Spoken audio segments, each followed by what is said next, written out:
All right, so this is what I'm faced with this morning as I get in. Tree down overnight. Gotta get bloody chainsaw out and get rid of that. Bloody hell, look at that. It's done a bloody, it's, oh my God, how's that gonna work? Oh, it's gonna be a problem, innit? I'll have to cut this off so I can get in and then get the machine up here and get it out. All right, inauspicious start with the tree coming down. It's going to put me a little bit behind, which I'm already anyway, because I needed to go and get some collie, some glue for the pull. And do you think I could find any? It was just like pulling teeth, and I ain't got that many of them to pull either, so it was a bloody nightmare. Anyway, I finally got some and got down here. It's later than I wanted, and I'm sort of running out of time, so I'm going to be pushed today. I brought all the stuff to grease the tracks on the big machine and all of its grease nipples and get everything sorted on that and clean the tracks out. But I don't know if I'm going to have time today. I might have to try and do that tomorrow. But I've glued up the pull, got that all going off at the moment because it's contact adhesive. And so hopefully once I've got this started, I'll go back up there, hopefully stick that together. And fingers crossed it's all going to hold, because I've got to leave it really overnight. And then fill it up tomorrow, and hopefully it's not going to leak, because obviously if it does, I'm going to have to go and get the other pull, which, if you remember, got busted by the wind, so I've got fixing to do on that as well. Yeah, it's one thing after another today, as usual. Anyway, I'm going to get on. All right, patch is on. I've put one on either side. Hopefully it'll give it a little bit more security, and tape the other side as well, so it's what's going to be against the ground. So fingers crossed that's going to hold, and I can fill it up tomorrow. As you can see, look, it's come down again a few inches from where I put the stick last night. That's just with the one siphon, so doing really well in with just that one siphon on it. It's just about perfect. There's actually, if you can see over there, you can see that stick out in the water just over here, and there's actually some big rocks there, so that's the level that I want to get it down to, because if they're in the water then they're a massive problem for trying to net around. So hopefully we're on the go. Let's get out of here. Let's go and get this other job done. Right, afraid I haven't got the gimbal with me. I'm just running around too hard today to get that set up at the moment. So because I've got to get out there and sort that tree out, easiest way to do it is with the big machine, but if I track all the big machine all the way down to do that, I've got to come all the way back along here to get those old concrete lampposts that I'm going to use to shore up the other side of where the river was flooding. So now I've got to start the dumper again, get the dumper up there, load them onto the dumper to take round there, and then that frees me up with the machine to track it round, sort out the tree issue, get the van in with the tools and shit that I need for today, and then I can get on. Catches. All right, so this is just what I wanted to find. So I've got a big seam here of rock under an old area on my property here, which is absolutely tops. Really super stoked with it, because you can see it's absolutely perfect for fill. I can use it on all the path areas here. It saves me a load of wonga as well, because obviously I can make them all really super solid and great, and it's all come from the property, so it's exactly what I wanted. I'm sure it had some rock here, but I just I just couldn't see it. So I've had a bit of scrape around, and I've hit a rare seam of the stuff, just absolutely perfect granite. That'll break down as well and just be super hard on all the trails, so bloody marvellous. That's the sweet smell of victory. The old girl's back up and running again. Come on. Right. Bloody marvellous. Oh, does take a bit of getting going, the old girl, but she gets there in the end. There we go, look, that's the starter. Bloody brilliant bit of kit, that. And the generator, which will tell you again, if you're in for a generator, this thing, absolutely bloody marvellous again. It is, it's a high Hyundai. It was about 900 euros, but it's a really great bit of kit, and a must-have unit for any fisheries for sure. All right, so this rock's going to be absolutely perfect. Look at it, superb, absolutely superb bit of kit. It's going to do the job really, really well for what I want, and that is just shoring up all these areas that I've just been putting in and making secure edges to. Obviously, just having it as having it with just soil and mud just means that it erodes away, and also it's a real pain through the winter. So having this supply of rock now that I can use, this granite, is going to be absolutely superb, because I can line all my trails with it and not have to buy it in. Before we did the nettings this year and the vindage and vidange, I should say, and grading in the main lake, we spent nearly 1,500 on 080 rock from the local quarry, so I could make the trails safe enough for us to be able to get all the fish in and out with. You know, having this here now just means we don't have to spend that money, and hopefully we can save a bit of coin and get the trails all super good as well. Sorry, I'm trying to see if my cameras, which I've got hanging in my jacket at the moment, is good, and trying to drive this bloody thing and all. Doing neither well, I don't suppose.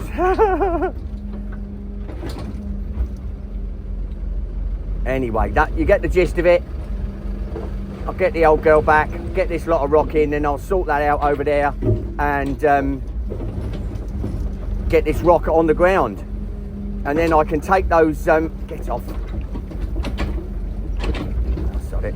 Then I can take those big concrete lampposts round to the other side, drop them off, and then obviously I can track this machine down there to get that tree out the exit or entrance way into Fensmere, into the fish farm.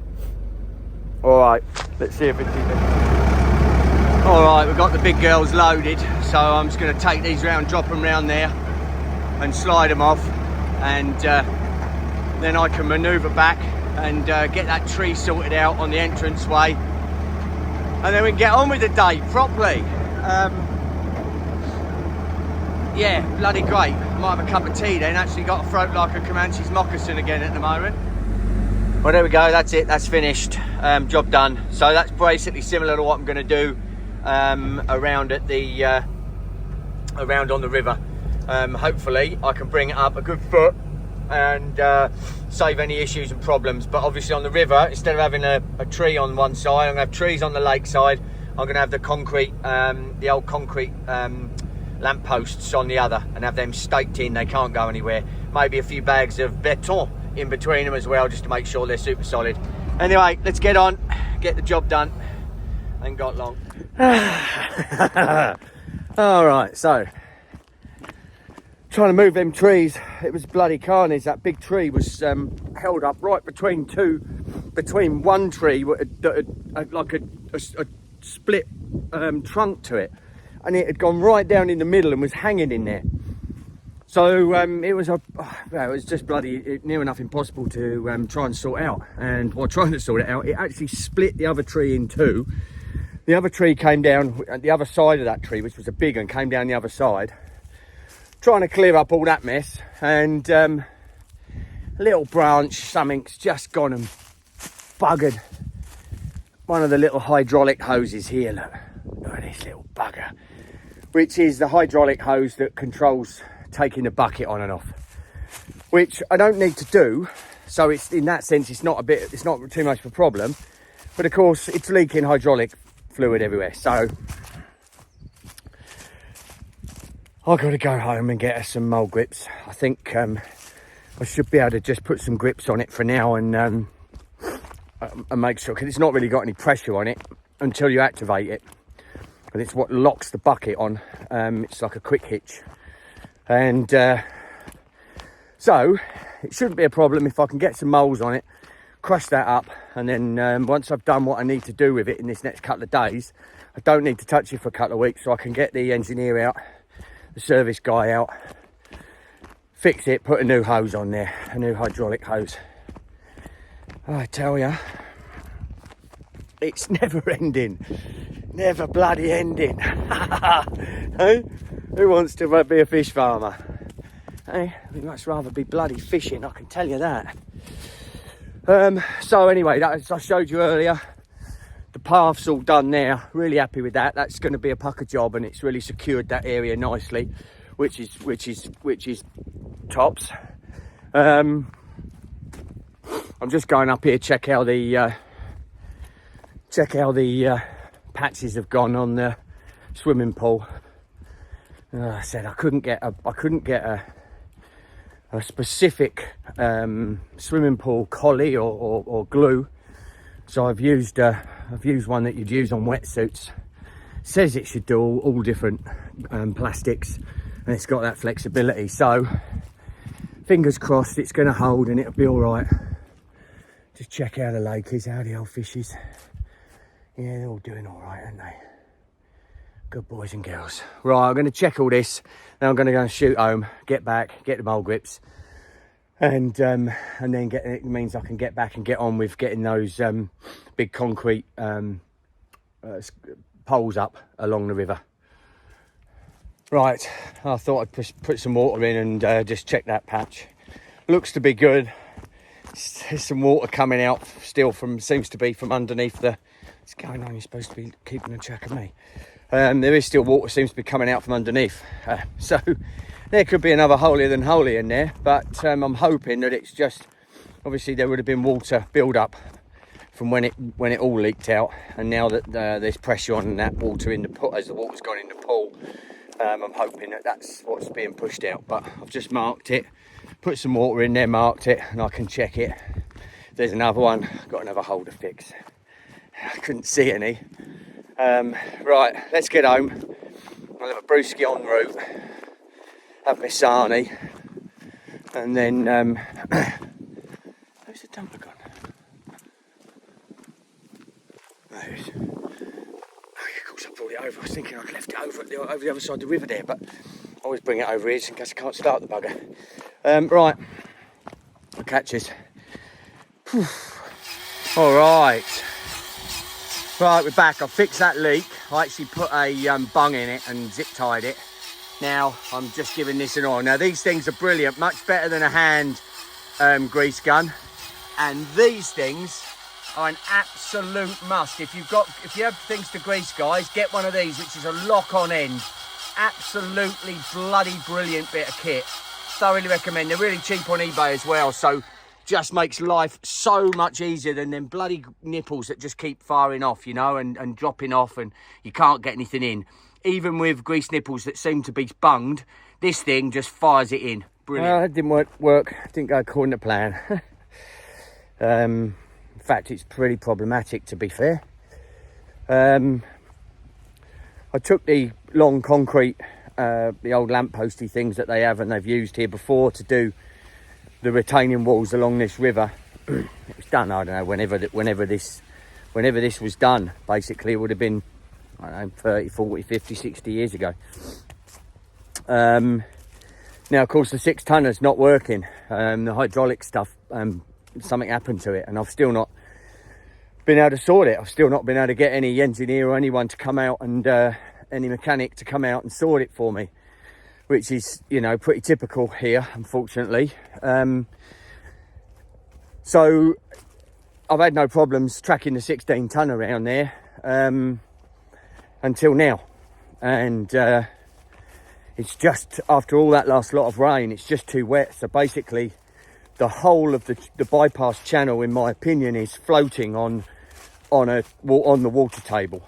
And as I started to track along, I could feel I was dropping. I could feel I was sinking. And any of you that work with big machines know that that ain't a great feeling. So I got myself out of there as quickly as bloody possible. But it's already caused a bit of carnage because it's dropped the bank on the riverside where the outside track was. It's dropped it right down, and it was already low and it was already problematic. That's why it flooded. Now it's even bloody lower, and I've got no machine capable of getting along there to do the job. I've got, obviously we've got netting and harvest of the top lake on Sunday, and Monday grading. Now there isn't a massive amount of rain forecast. There is a little bit due now this evening, but maybe some snow. I don't think it's going to cause enough to cause us any issues. But of course I'm supposed to be going away as well. Supposed to be northern France for a week, helping my mate Billy. And then I'm supposed to be taking my wife to Girona. And if we're away and I get a load of rain back here, I'm in the shit, basically. And so I'm just trying to come up with an idea to temporarily fix it. You know, I wanted to get this done now. I wanted to get it sorted and fixed and finished. But it ain't. It's going to be a proper engineering job this summer. I'm going to have to bring a few thousand ton of rock in, build it all up, put some proper retaining walls through each side and make sure that this place is sealed, signed and delivered and ain't going to cause this problem anymore, because I had a gutful of it and I worries the bejeepers out of me losing my fish stock. So yeah, I'm going to show you what's what at the moment and show you how it's not all that good. All right, so these are the big concrete telegraph poles that I've got, and these are what I was going to use. And you can see my tracks. So I tracked along. It's got obviously some sandbags and stuff. You can see the carnage that was caused from the erosion from when we had the flooding, but you can also just see how low it's dropped as I've come through here, and I'll show you up the other end because I come around from that side. It's even worse. This was one I was just about putting in. I moved some rocks around here. This rock was causing a little bit of trouble, this big one, because it was sticking out and causing an issue to the flow, which could have been not really helping me a lot, because I think it was potentially blocking that flow and was causing the initial bit of flooding there. As we walk along, oh, that's very subtle on that joystick control. This bit was not so bad. It's this bit up here which was the real worry, where it really started to drop.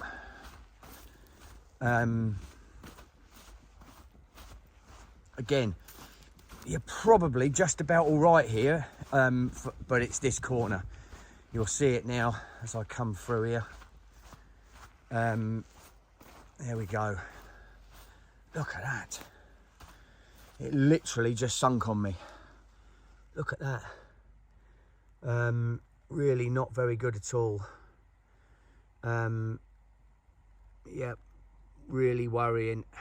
If we get some major rain, it's going to cause problems there. I mean, this is where, you know, I was going to have those concrete lampposty things just along here, but now it's dropped. Even the lampposts will still be too bloody low, because this is where it was coming over. So I've got to go back to the drawing board. So as a temporary fix, what I'm considering is actually making like a retaining wall, a temporary retaining wall. I have sheets, corrugated sheets, long, not very deep, but they'd be deep enough to come along here. And I'm thinking of putting posts, driving posts in all the way along here, at sort of ½ metre centres, and then screwing the corrugation to it to create, you know, just to create a barrier for that flooding over, and to help push that water through to the area where the bank's a bit higher. Especially, you know, again, on the straights, it's not so much of an issue because the erosion isn't so bad. It's where that water then suddenly comes to a stop, hits and spills in, creates the massive amount of carnage and erosion and pushes everything into the lake. So this area, this corner here, is definitely one where I'm going to have to put, you know, the corrugated sheets around just to help. You know, the plan was these trees over here, which were ones that were going to fall in my lake that I pushed over with the machine a while back now. I was going to take the root balls off and I was going to use them to line the banks, but of course I can't get along here to do that. Ah, bugger. And I was going to actually take a bit of that corner out to straighten this run through here, which would then ease that water flow. Ah, it is what it is, eh? It's the nature of the beast. It's both heaven and earth, being a fishery owner and a fish farmer, I tell you. All right, so you get the gist of it. If any of you out there got any ideas, I've looked for different things. I've looked at, you know, bank stability stuff, you know, pretty similar to what I'm going to do, I think. And I've already got that corrugation stuff. So I think that's going to do the job. But if anyone's got any other ideas, just simple ones that I can just get in there to get me out of trouble until this summer, when I can do the job properly, yeah, just give us some messages on the channel, please, guys. I know there's a few of you out there. I know Mr. Logston over in Australia, there's probably twitching, wishing he was here, giving old Fensy a hand. Instead, he's out there fishing for bloody jewfish and flathead. Dirty bugger. Hey? Yeah. All right, whatever. Yeah, well, I can't do bugger all about it now. I just hope that the pitter patter doesn't happen too heavy tonight, and these bags don't get any bigger under my eyeballs. Anyway, I'll do a check, last little check around the lakes. I'm gonna bugger off home and try and research some stuff and see what I can do to sort this problem out in the short term. Thanks, guys, and again, thanks for all the comments coming through on the channel. You know, I want this to be a warts and all jobby, because it's easy to put stuff up that looks all dandy and it's all bloody beer and Skittles. But this is the honest reality of it. It isn't. It's bloody hard. You chat to any fishery owner, any fish farmer, you're overcoming obstacles every bloody day. Mother Nature kicks you in the googlers, and it's just the nature of the beast. You know, I love it, as you can probably tell. I froth on it, but it does test me, and sometimes I wish it would just be a little bit easier. Anyway, again, thanks for the following, thanks for the messages coming through. It makes me day to read a few of them before I hit the fart sack in the evening, and yeah, and get back on it again tomorrow early before the sun comes up. Catches, lads and guys and girls. See ya. Bye bye.